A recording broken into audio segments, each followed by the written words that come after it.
Please do all the exercises this week. Actually, we only have one exercise, and we have an exercise in giving. Last night, we did the meditation as a group together last night for new moon, as we generally do. And what's happening now is Monday to Friday, every single day, we're going to give something to another person. So by this, what I mean, it doesn't have to be extravagant. You don't need to spend a lot of money on it. What I mean by this is you can give $5 to a beggar on Monday. On Tuesday, you can buy lunch for a friend or for a coworker. On Wednesday, you can donate a can of pet food to a pet food charity, etc. So it can be small, but it has to be something that you're giving of yourself, of your resources to another person. Why? Because you are here to contribute and to amplify life on this planet and the quality of life on this planet. And so the game, life, 3D reality returns to you in kind. Now, when you do this, I want you to do it for your own enjoyment. Now, I know it's an exercise that's initiated by me, etc. But I want you to, when you give, if you're going to give $5 to a beggar, see the joy that you are producing in that person. Like they almost can't believe it. They're like, thank you so much. And internalize that gratitude that they have. If you are buying something for a friend and coworker, insist. Just be like, no, I want to pay for this. Oh, why? I get it next time. No, I don't want to pay today so you can get it next time. I just want to tell you, you're worth it. Your time, your energy. Every time we meet up, it gives me so much joy that I want to buy you lunch today. And I don't want you to buy me a lunch because I bought you a lunch. That's not the point. The point is I want you to accept my gift. So that should be your inner attitude about giving. Anastasia said, I found a beggar today 2 seconds after asking to be shown who I should give the money in my pocket to. Exactly. I love it. Let the universe decide. Let God decide where you are meant to place your resources. The power of giving. Sally would like me to elaborate. Well, you know, the universe is a mirror of us, right? But the point is, you can't just give because you're asking, right? So it's not a trade. It's not like I'm saying, let me give this person $50 and I know the universe will return to me $100. If I'm giving it for that reason, that's different than me wanting to contribute. So when I give you these exercises, I want you to slowly associate that your life will progressively get better because you will get better. And so don't give with this idea, I give and I receive back. Yeah, you receive back, but in ways that might be imperceptible to you at this point in time. What you receive back may just be your ability to be happy for somebody else having achieved something. That beggar getting $10, he has achieved his whole food ratio for the day. You understand? And slowly, if you actually pay attention, and if your attitude is, I want to improve life on this planet, what will happen is life will automatically return to you when you're not looking. Don't look, don't give and then look, okay, how is this coming back to me? How is this coming back to me? You know what I mean? Like, that's not the point. Let me give you one story. I have hundreds of the stories in my own life, let alone from the people who write to me. But one story is, I was visiting my uncle back home. At the time I was maybe like 21 or 22. I was in university and he really needed a new fridge. And I was like, okay, I'm going to go to the store and buy him a new fridge because I was like, this is an old fridge. It works. It doesn't work. Oh my God. You know, like what if his food spoils? He doesn't have too much. I went and I bought him a new fridge. And I remember at that time, it was so expensive. It was like $900, like Canadian. And whatever, I paid for it. I was just off university. I think I didn't really have much money. It was all like a part-time job that I had, but I wanted to give that to my uncle. He contributed a lot to raising me. My father passed away when I was young. So my uncle was really there for me. And I just wanted to give him that. And it didn't matter. Like I knew I'd make it back. Like who cares? And then on my flight back, what happened, the connection flight to get to Canada was in Frankfurt. And what happened is, as they were calling my flight, they were saying, anybody who wants to stay over an extra night, we are offering 600 euros. If you want to stay over, we have an overbook flight and we'll pay for your hotel and everything. Of course, I was the first one there, right? 600 euros. Guess how much 600 euros was at the time? Exactly $900 Canadian.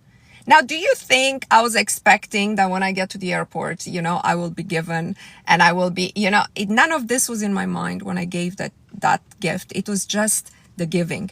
So what I want people to do is develop this almost like a need to give, almost like understanding you're here to improve other people's lives. And don't look around and wait for your gift to come back, but have this certainty that you will be rewarded in some way, somehow. Sometimes it's exactly that, like it was in my case, but sometimes it's completely different. Is this the same concept of tithing at church or something similar? Not really. I don't really know about tithing. Tithing is giving 10% of your income to the church you belong, and it's a concept from the Bible, from the Old Testament. I don't know, like what's up with the 10% or why it has to be 10%? A lot of people see that as an obligation. So that's very different than what I'm describing. I'm describing, if you feel motivated, give 50% to the church. You know what I mean? Give, you want a lottery ticket, give them 100%, but the point is it has to come from you. It has to be inspired. It can't be a rule that somebody else set. Like it's 10% out of everything that you earn. I don't know. I'm not up. Like I can't wrap my head around this exact concept, And what happens when you're not in the mood to give? Then it just becomes a chore. Then it's actually making you a worse person because you're not giving from the heart. What happens if you don't want to give it to the church, but you want to give it to an orphanage that you just ran into, some third world country that you're visiting? Do you know what I mean? So I don't think it's a similar concept at all. I think it's more like a mindset around, I am here to provide for others. And because of that, I can be entrusted with resources. That's how I would best describe my attitude and this attitude. I want to go into two questions that came up from my group. I answer my group first, and then if anybody here is not in my group wants to ask a question, I'm happy to provide a response as well. Guys, please don't call me. I don't take calls during my live, and I think I need to turn on the car. It's still too hot to not have AC. Just give me 1 second. Okay.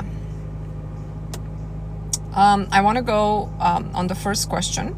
So the first question is from a queen in my group who's asking something about spirits and seeing ghosts. And she posted this. Hi, queens. I have a question for those of you who have had mystical experience. I was going through some old messages from a relative trying to find her address and discovered that about 1 to 2 months before I stumbled across Mona and started the 60-day challenge, this relative was trying to explain some esoteric concepts, which is similar to Mona's teachings. I didn't understand at the time what she was talking about, but this person has also mentioned to me a few times previously that a few of our family members, herself included, can see ghosts. I do not want to see ghosts. I have some concerns that I will further develop this ability. Does anyone have ideas or experiences on how to prevent that? And she actually got some really good responses to this. If you're part of my group, you can go ahead and read them. But this is sort of what I want to say. In regards to being scared of spiritual abilities. I want to say that in this life, you're not a passive vessel. You're not. So consciousness that flows through you is not something that flows to you with you not having any control or any free will over it. That would completely negate everything we've been talking about. It would completely negate the need for us to be here, the need for our thoughts to change reality, etc. So spiritual gifts are optional expressions of consciousness. That's sort of the first point. The first point, you're always free to choose or reject your gifts. Now, sorry, I shouldn't say choose, because you can't have a specific gift if you don't have it in you innately. Not everybody has the same gifts. We all have more gifts than being able to work 9 to 5, that's for sure, or being able to raise kids, that's also for sure. But we don't all have the same gifts. But you have the power to select whether or not you have that experience, whether or not you're going to exercise that experience in this lifetime. Okay? And if you see that you have a gift that you don't want, you want to reject, you're free to vocalize that and to do specific practices to reject it. So your aunt here that you mentioned that sees ghosts, if she's talking about it casually, she's probably encouraging it somehow. She's not saying, hey, I don't want to see ghosts and I'm being plagued by this. It doesn't sound like it. But if you are experiencing spiritual gifts you do not want to have, you're already experiencing them. This queen is not experiencing them. She's saying, I don't want to in the future. What you need to do is be very verbal, very firm in your control over the way consciousness expresses itself through you. You want to go back to some grounding, symbolic ritual, such as having your feet on the grass, being in a body of water, being something connected, very connected your body to the natural world, like literally. Connect your feet on the ground, take sand in your hands if you're on a beach, go inside the water and just say, verbalize it. I choose to live my life in 3D reality. I reject being connected to the unseen realm. That's not the same as your thoughts create reality, by the way. That's not the same thing at all. And I'm going to explain why. So you're not rejecting being able to create reality. You're just rejecting your ability to penetrate into seeing or experiencing that layer between us and God. And now let's talk about sort of the structure of reality one more time, because I don't think I can say this enough. But the way this queen asked the question, and just the fact that I know she had, religious upbringing also. What happens with people that had a specific religious upbringing? It seems like life only kind of goes a certain one of two ways for them. They're either going to stick with that religion or they're going to completely reject the religion. And what happens when they reject the religion, the way our mind works, you can't just pluck ideas out of the mind like this. What happens, the mind, you need to replace it with something else. And if you don't replace it with anything else, if you had strong ideas about something that you're not replacing inside your mind, what will happen is all sorts of other ideas that will be mostly detrimental to you will take root in there. Actually, a few religions tell you this, to keep your mind on God, or, otherwise the devil will come into your mind. But what they mean here, and what is scientifically proven, you can only remove a thought by replacing it. You cannot simply not think, when somebody tells you, don't think of a green elephant. And the moment I said it, you picturing a green elephant, it's like that. You can't really just decide you're no longer going to think about something. You have to replace it with something. So I can't stop thinking I'm worthless. I'm actually having to do work to be like, I'm worthy, I'm valuable. Everybody can see that in me. If I don't do this work to implant the opposite thought or another thought instead of I'm worthless, I can just be like, I'm no longer worthless. And I will no longer be worthless. Do you understand what I'm trying to say here? So it's the same with these ideas, right? Any doctrine that you had in your mind, that was placed in your mind, you need to carefully replace with whatever you think is beneficial to you. Now, I'm not telling you, and I'm not here to tell you what to replace it with. That will be up to you. I'm sort of telling you how I understand the nature of reality and the deprogramming and reprogramming I've done, and my life has continuously gotten better and better in every area of my life.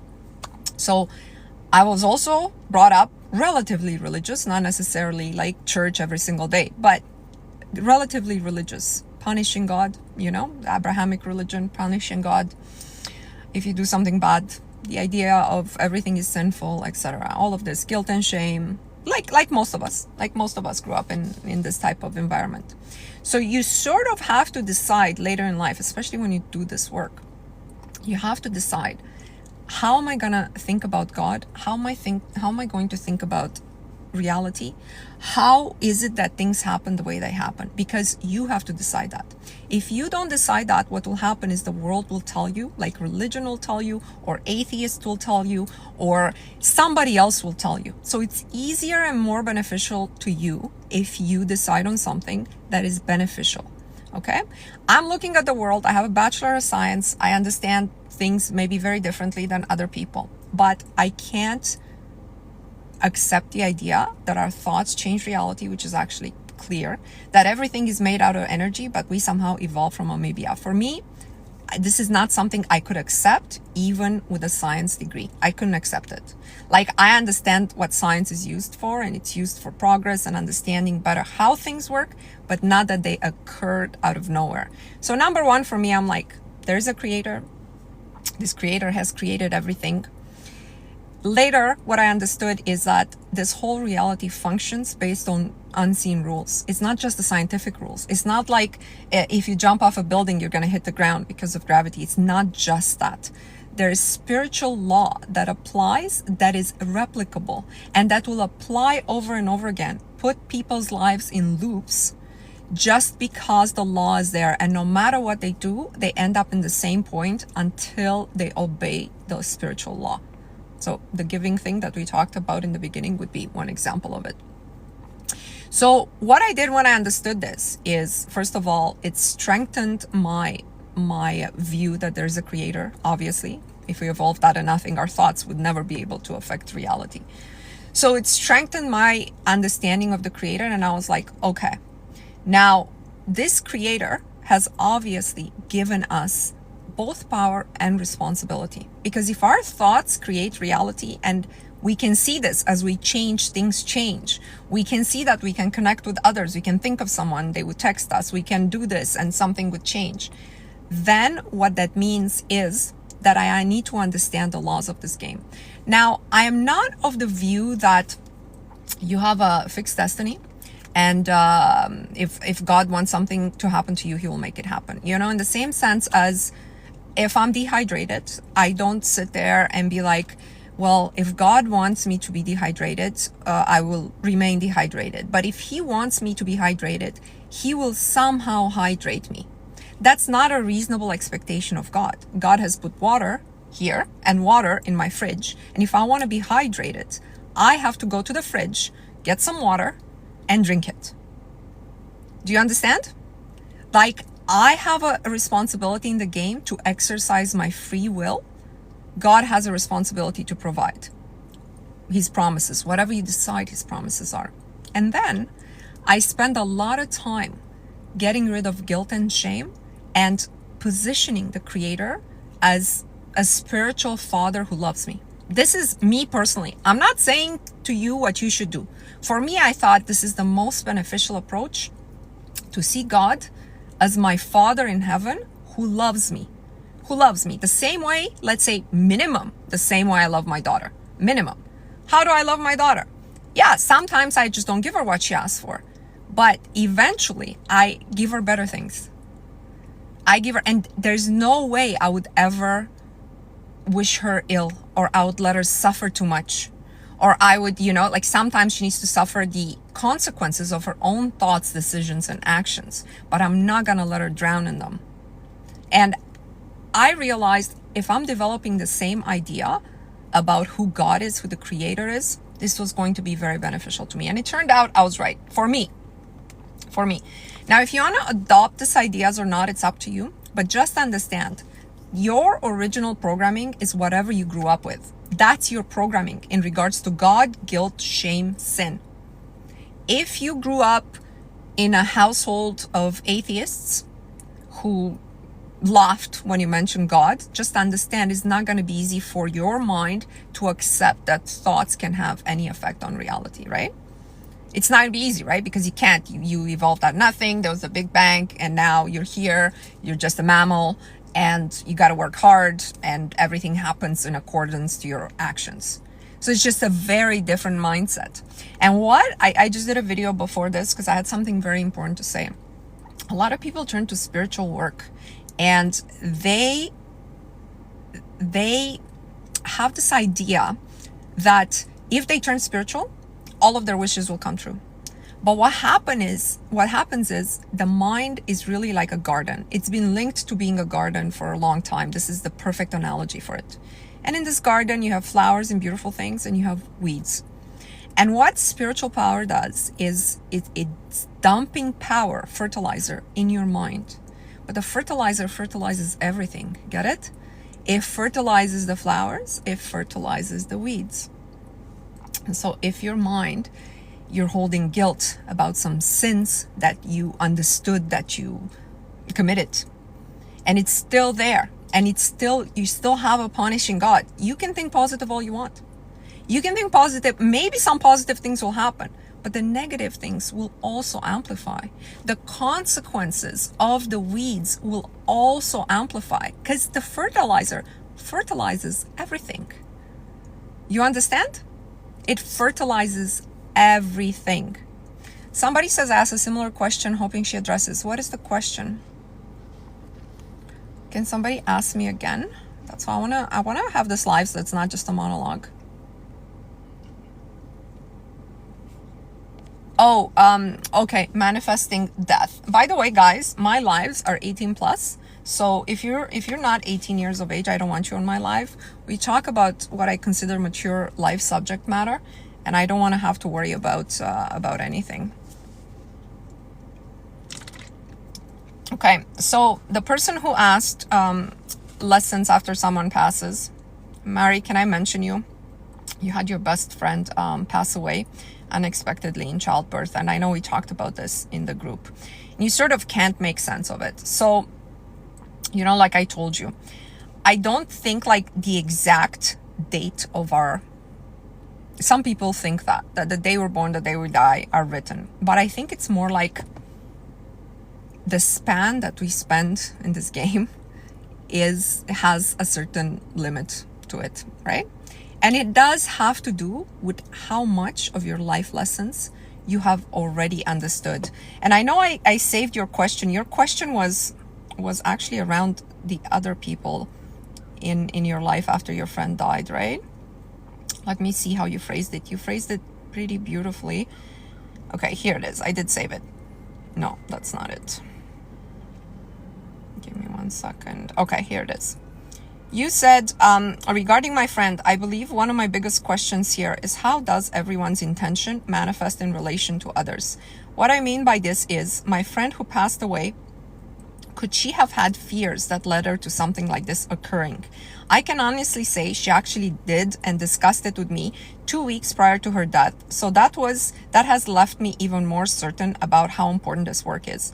But then her mother lost her child, her husband lost his wife. Did all these people manifest this as well, or is just collateral damage from her own manifestation?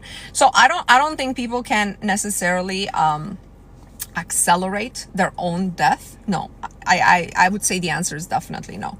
The time in the game is given. But what happens is, I think many people who are spiritually attuned, and you can let me know if you think your friend was more intuitive, was more feminine, was more attuned, they can sense the completion of things. And this is sort of how we associate this feeling of an end, right? Was your friend one of these people that was intuitive, that was tuned, connected, feminine, creative? All of these people can sense certain things before they happen. They sense completion. She definitely spoke that way, yes. Okay. You're asking here something important, okay? You're saying her mother lost her child, her husband lost his wife. Did these people manifest this as well? I want to, what's really gonna bend your mind right now, this really bends my mind, is this. If your friend had a different husband, this wouldn't have happened necessarily. This is crazy to say. It's even crazy to say. I know only my audience would understand this. So it's not that he manifested that, okay, or he wanted to manifest that, knock on wood. It's the fact that the universe brings you together with the person who's also, it's called game theory, right? In game theory, when you design a video game, you have all these rules of interaction of all these characters. So you're saying, if this person does this, then this other thing happens, then she's gonna meet this person because this person also needs to be at this exact place at exact time experiencing whatever they're experiencing together. So the universe, based on having given her the time, or you can say God or the creator, giving her 30 years on earth, let's say, needed to match her up with somebody whose experience is the growth that comes with being a single dad, of having the hurt of losing his wife. This is like difficult to accept or to say. It's difficult for me to say because I know how it can be interpreted, you know. It's difficult to accept that that child that came through her, if it was another man's child, maybe that soul wouldn't have come to experience life without a mom. But it's definitely something that her husband, consciousness evolves through love and pain. I don't know, I'm trying to say this in a way that's not hurtful and insensitive. He needed to experience this, and this is why he was matched up with her. It's not that he manifested this.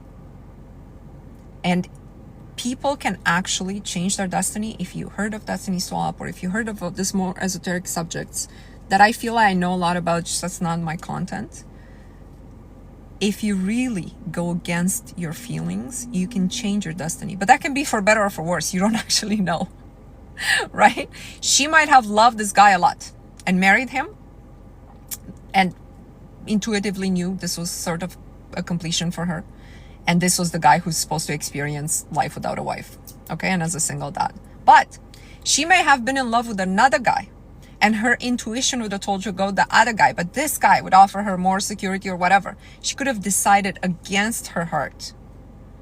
And so, do you see what's happening here? When you're asking, could she accelerate this? So the only way to accelerate this, if this is something he needs to grow from, and she went against her heart and chose him. Now, if she was actually meant to go now, then she chose them based on her heart, and it was just a completion. Mari says, I totally had this feeling without being able to explain it. Yeah, it's very difficult to put into words. I don't really like explaining death because this is just one of those things you need to accept. You know what I mean? Like you really can't be changed. And any explanation about it, it's not where, maybe when you talk about it one time, okay? But I want to focus on the acceptance of life and death. You know, life, you don't know when life will come through you. And death, you don't know when death will come all around it.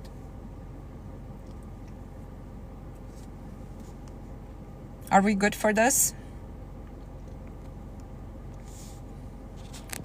Choice before coming into the body. Souls agreed. You know what? I don't think too much about it. I know this is a theory. Me, I don't think about too much about things that I will never know for sure.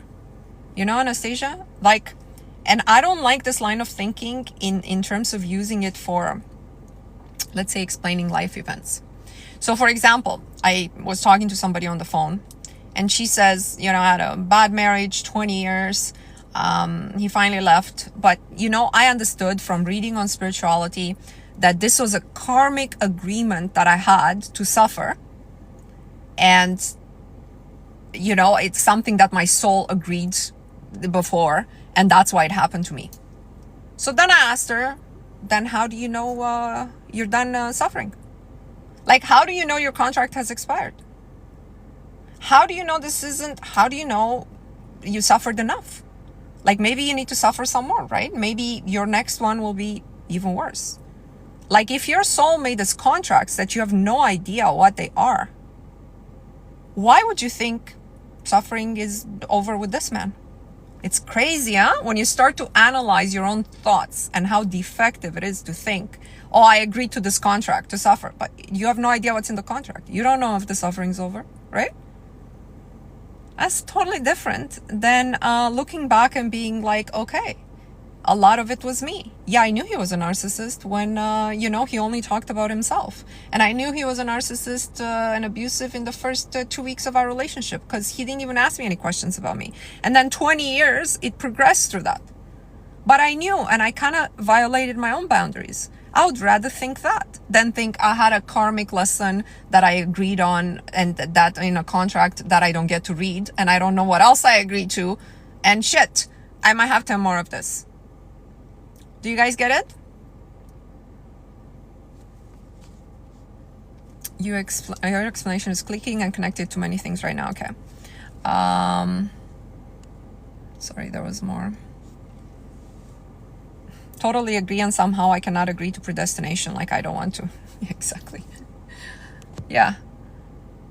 Doesn't that go against free will? Which part?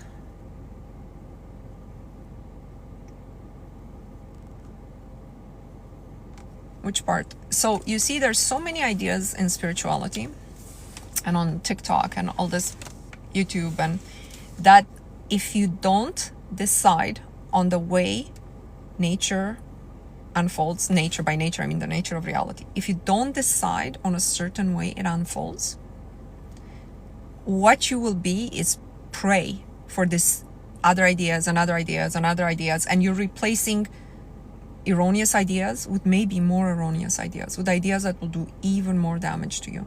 One idea I don't agree with, it was around my video that I did today, is EFT tapping. My thoughts are the only authority in this. I don't even want to do it in this world, and you know I'm the only one creating it, and what have you. Hang on a second. My mind is not perfect. Maybe I don't want all my thoughts to create reality, you know what I mean?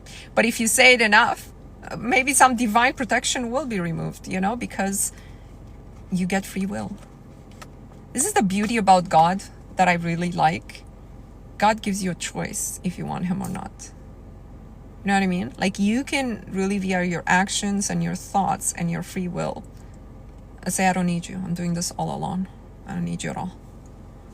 And divine protection or divine intervention will step aside. Will step aside, right? You know which people have more protection than others. Like, if you look at people around your life, you kind of can tell. And it's definitely not those that reject the idea of God. So what were we talking about?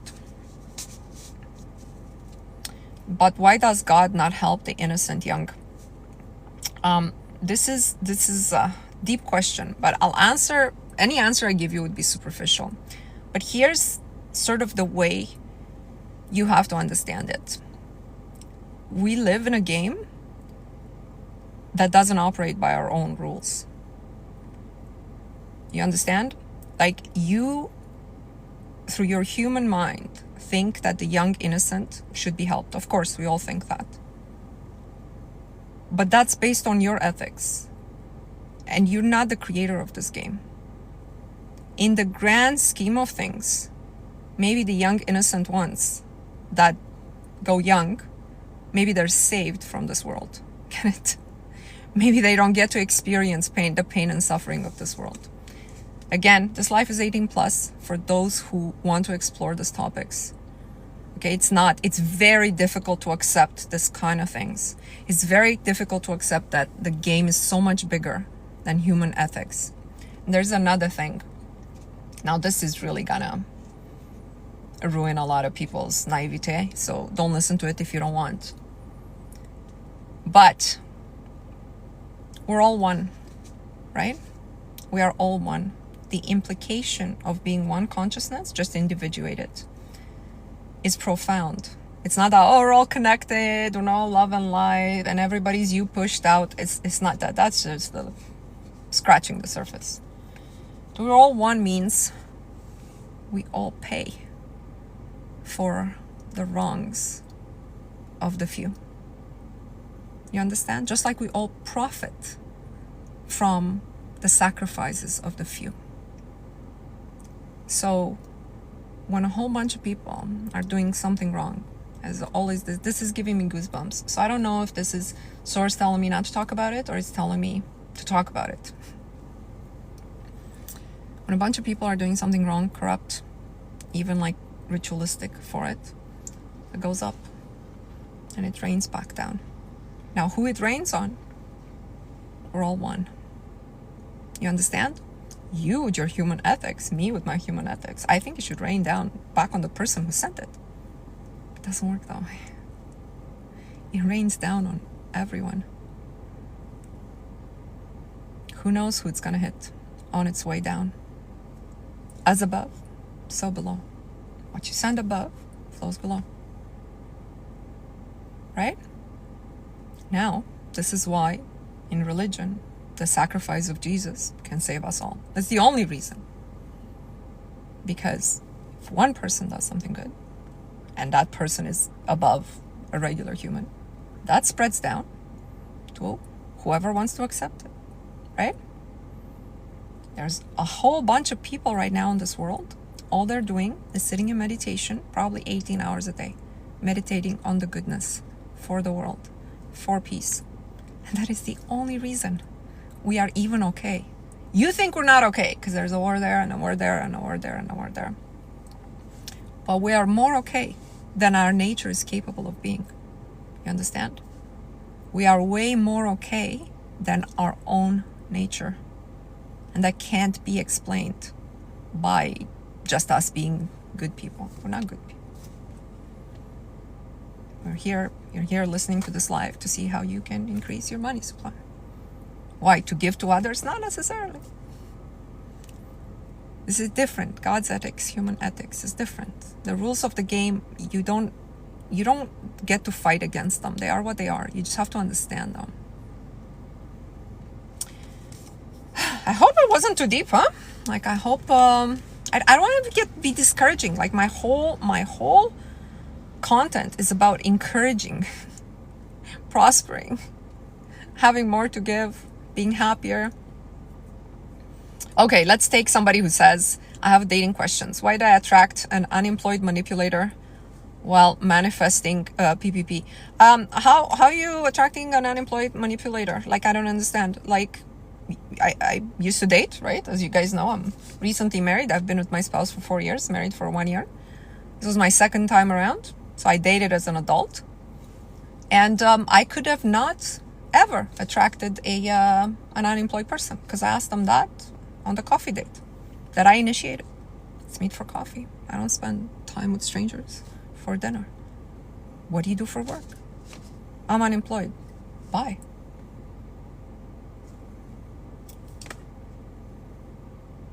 So how is it that you can blame the universe for attracting an unemployed manipulator? You met him on the street. Okay. Was he unemployed? Was he unemployed and you thought it was a good idea to date him?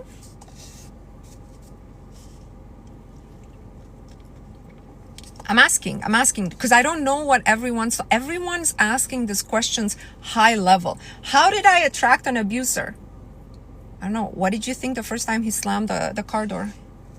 They don't start generally, okay? I'm talking 99% of abusers. They don't start by punching you in the face. They start slowly. He told me on the first date. Okay, so your question is not pertinent then. How did you attract an unemployed manipulator?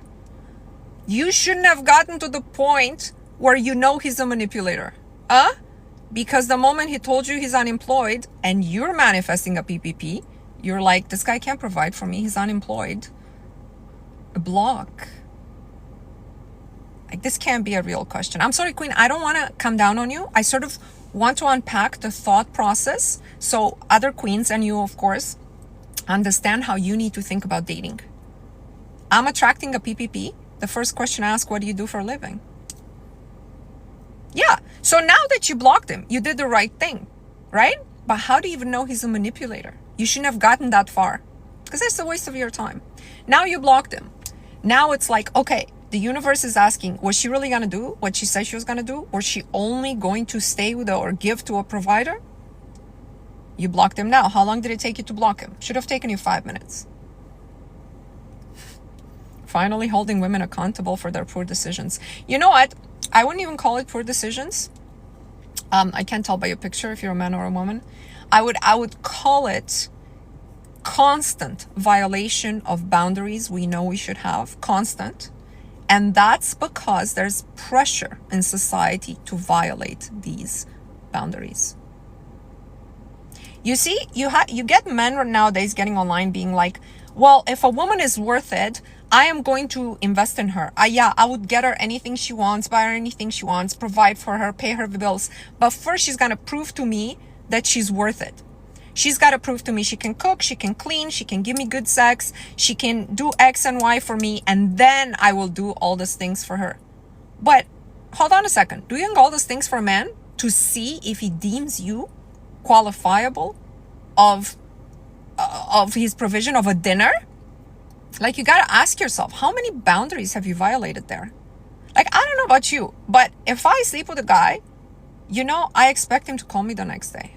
Like, that's always my thought process, And therefore, I can't do this in like date number 2 because I don't know the guy enough to know for a fact he's gonna call me the next day. Do you see what I mean? Like, I'm not a circus animal that needs to perform tricks for a man for him to see if I am worthy of. So the more society encourages women to violate all these boundaries, the more they end up in these situations. And you call them poor decisions, but it's more than that. It's almost like a mind manipulation. It's an incorrect way of thinking. Mari says the longer you go against your boundaries, the more painful it becomes to leave. Yeah.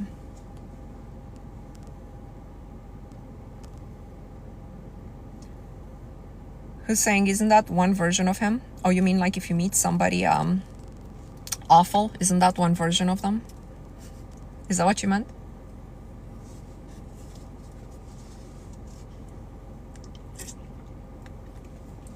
All right. I want to talk a little bit about dreams because this is important in our work, but I will take your questions if you have more questions. I want you, whoever's doing the 60-day challenge with me starting October 1st at least, but everybody, is to look at dreams and sleep. Look at sleep, not as something that you do to rest your body. Like, we're not robots that need to be plugged in and recharged so our cells renew. That's what they teach you in science and in school, that sleep is. You just need to recharge. It's the only time when your cells renew, your body heals, etc. But your sleep time, your dream time, should be something for you to look forward to in order to understand more about your subconscious mind and everything that's going on in this other part of you, which is etheric, the etheric part of you. So, the dreams in my work need to be analyzed from many angles. Number one, I told you, you guys need to take a break for at least 4 hours from any eating before going to sleep. Otherwise, your dreams, you're wasting time. You're wasting time. Your dreams will be meaningless because all of your etheric energy will be part of your digestive processes. And so it's a waste of a night. Every time you don't dream a meaningful dream, it doesn't matter if it's a bad dream. A bad dream may be important for you to understand something about yourself. Every time you have meaningless dreams, it's probably a physical reason for it. You're either scrolling, you're absorbing all these people's thoughts and ideas. When you're scrolling, it's not the same subject. It's not even like you're staying in the subject of all fashion or all relationships or all something. It's like you're scrolling. It's like one thing, the other thing. The mind is going literally like this, doesn't really know what's going on. Then you go to sleep, stomach full of popcorn that you digested before while you're scrolling. And now you're like, why did I dream this last night? That's the only reason you dreamt it. It doesn't mean anything. It's not pertinent. And you just wasted one night. That night could have advanced you a lot in terms of your understanding and in terms of your ability to apply what you saw in the dream in your real life and change. So it just depends what you want to achieve in life and how much you want to achieve it. This is another decision everybody needs to make. Am I going to wake up every day and go on the program, go on collective consciousness, go to work, see what happens? If something happens, something happens. Maybe when I feel like a promotion, I'll apply, maybe not. If I meet somebody, fine. If I don't, that's okay too. I can be on my own. You can live your life that way. It's your choice, right? You go with collective consciousness. Well, collective consciousness is not in a good place right now. So you won't be able to maintain, if you're 30 years old and you have that life, you won't be able to maintain it. It will just go the other way, right? Because every system that's not evolving is devolving. It might evolve like a little bit at the time. You don't notice until you're 40 and it's devolved a lot. Until you're 50 and you don't have any savings and you haven't manifested any money and you're not, or your husband leaves, your wife leaves you. Something happens. And then you kind of wake up, you're like, hang on a second. I don't want to go on collective consciousness. I actually want to take the decisions, exercise my free will into what my future is going to be like. Bliss says I'm late. Don't worry, Bliss. I post all of this on my YouTube channel. But before this, we were talking about dreams. So use the dream time very carefully, especially over the next 60 days when we're doing the challenge. There's a space in my challenge where you need to associate the dreams with reality. Make sure you do this exercise every single day. And by the way, I don't want anyone on October 1st who's not committed to the full 60 days. In the summer, we had some amazing results. But I think if you've done it in the summer, you already know whether you can do it or not do it. You have to decide if you're gonna do it, you're gonna go in all the way. I've been in like 3 different countries over the summer. My laptop was always with me. I did every single day. Yeah, the challenge is available in my bio if you want to purchase it. What else we were talking about? We are talking about, I did a video on helping others. And the helping others video, I was saying you should really not interfere into helping people and affect their spiritual development unless they have asking you for help in some way. Okay? And what I want you guys to understand is that everyone is in a different state of the evolution of their consciousness. And if you feel what happens with people who start on this path, the moment they see some results, they want to take all their friends with it. They want to tell their mom and dad about it. They want everybody to join in. And what will happen is these people who are not there yet, they'll end up dragging you down is not enough of an explanation. What they will do is actually destroy this new energy that's forming around you. Why? Because every energy system wants to maintain status quo at any point in time. So the energy system around you vibrates with, let's say, your mother, your best friend, a certain way. When their energy system feels that you're different, especially when you're explaining it to them, their fear will interfere with your growth and will slow your growth. That would be the best case scenario, or completely destroy it and make you be in a worse position than you were before. And if you haven't watched that video, it's a few videos down, but you'll see tens of comments where people said, I found this to be true in my own life. Every time I help somebody who hasn't asked me for help, or, what I find is something bad happens to me, or I lose something, or this is a normal response to the system. So if you're doing this work, number one, do it for yourself. Know that in your own inner growth, people will see this and will come to you and ask you for more. Or if you want to help, you can help in the following way. If you want to help financially somebody who's already asking. Beggar on the street is always asking. A charity is always asking. The places like this always asking. Okay? Don't interfere with giving money to people who have not asked for money. Now, if you want to help people sort of because you know more or because you're called to it, like me, I don't tell my friends. None of my friends are in this group, get it? Because none of them are on the spiritual path. And unless they ask me directly, I will not impose these ideas on them. I can definitely just meet up with them, talk about the kids, talk about the cottage, talk about let's go somewhere and do this thing and let the girls connect and do all this. Like, we have other stuff to talk about. I don't need to explain to them the errors in their thinking.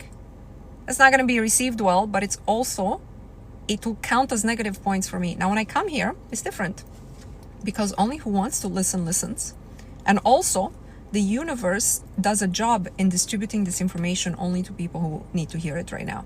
Now, of course, the people who need to hear it right now might just decide to skip on it because that's their free will choice. Might just decide, this kind of resonates, but I don't have time for this right now. I'm not in the mood for this right now. Guys, please don't call me. I don't take calls during my life.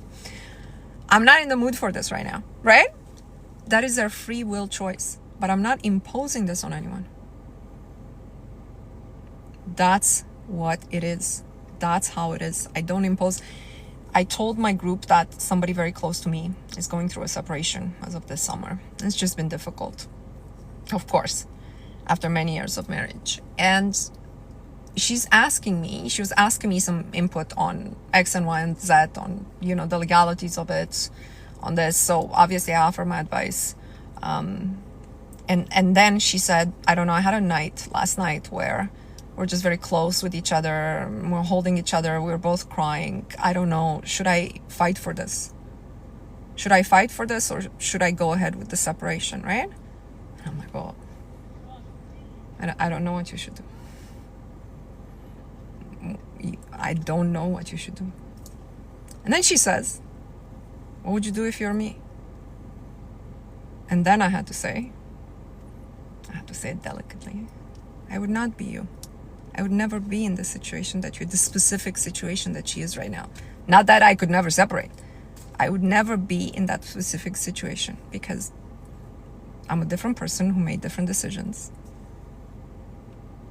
You know, I don't want to give too many details, but I would really never be in the situation that she's in right now. But in terms of what you should do, which path you should take in life, I would never even say that for people who consult with me. I just help them to think correctly. And whatever decision they make, I tell them what's the best next item to do. That's why I told you, you're dehydrated. You have to decide to drink water or not drink water. God's not going to do it for you. Your life coach is not going to do it for you. You have to decide, drink water. Only you know what's right for you. See things and manage things differently, yeah. The same event could happen to different people. They could take something, their reaction could be completely different. Even me, I'm a different person, of course, than I was 10 years ago. Somebody cut me off in traffic 10 years ago, oh my God. I'd let them have it. Open my window, give them the finger. That's hard to believe now. I find it hard to believe, you know, that was me. Like, guys, please don't call me. I don't take calls in my lives. I don't know why so many people are calling me right now. Yeah. Somebody asked me a specific question that said, somebody in my group said, for giving this week, for the giving that we're doing this week, Monday to Friday, if you're part of my group, you have to give something every single day. She's saying, somebody asked me to review a person's resume or something like this. Is this considered as me giving? I'm going to answer no. And the reason for that is it wasn't your initiative to give. It has to be your initiative to give. You have to wake up today, just like that queen said in the beginning of this live. She said, I asked, who should I give this money to today? And a beggar just materialized within 2 seconds in front of me. Just ask yourself, who should I give this help to today? Not because somebody asked you to review your resume. That doesn't count. Yeah.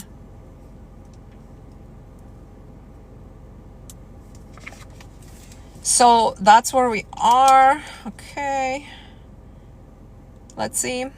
Oh my God, I made an account to start a relationship account, but I'm not ready to give it to you because I haven't posted any video on it. And also I'm still thinking whether I'm going to do it or not. I have some radical ideas for some people. I don't know if it's going to work or not. What's puzzle? Oh my God, the system is always so annoying. Definitely different rules for men and women when dating. You guys know that, yeah? If you're a man, we'll talk differently. If you're a man, you should aim to be a protector, provider, prioritizer. And I know every man I said that to, they say, yeah, I'm ready to do that for the right woman. Women, when you look for a protector, provider, prioritizer, what you need to do is do your assessment. The whole point is both parties need to do their assessment and not violate their boundaries. And then this would be a much, much, much, much, much better world. Much better world. So don't listen to whatever's the current society is telling you. If you listen to your intuition, you will know what the feminine thing to do is and what the masculine thing to do is. That's all for today. Guys, thank you so much for tuning in. Part of my group, Monday to Friday, give something. Please give something. Give something. Trust me, people who follow my advice and they don't do it, they follow my content and don't do it, and they come back and they say, I wish I did it. Okay? Give something small, but just give. And then we're starting on October 1st. I'm so excited. I think we're going to see really incredible things. I don't want to say, but okay, let's put our hands together for the 369 I'm a winner. If you don't want to tap with us, no problem. I'll see you next Monday at 12. Thank you for participating. One breath in. I am a winner. I am a winner. I am a winner. I am a winner. I am a winner. I am a winner. I am a winner. I am a winner. I am a winner. I am a winner. I am a winner. I am a winner. I am a winner. I am a winner. I am a winner. I am a winner. I am a winner. I am a winner.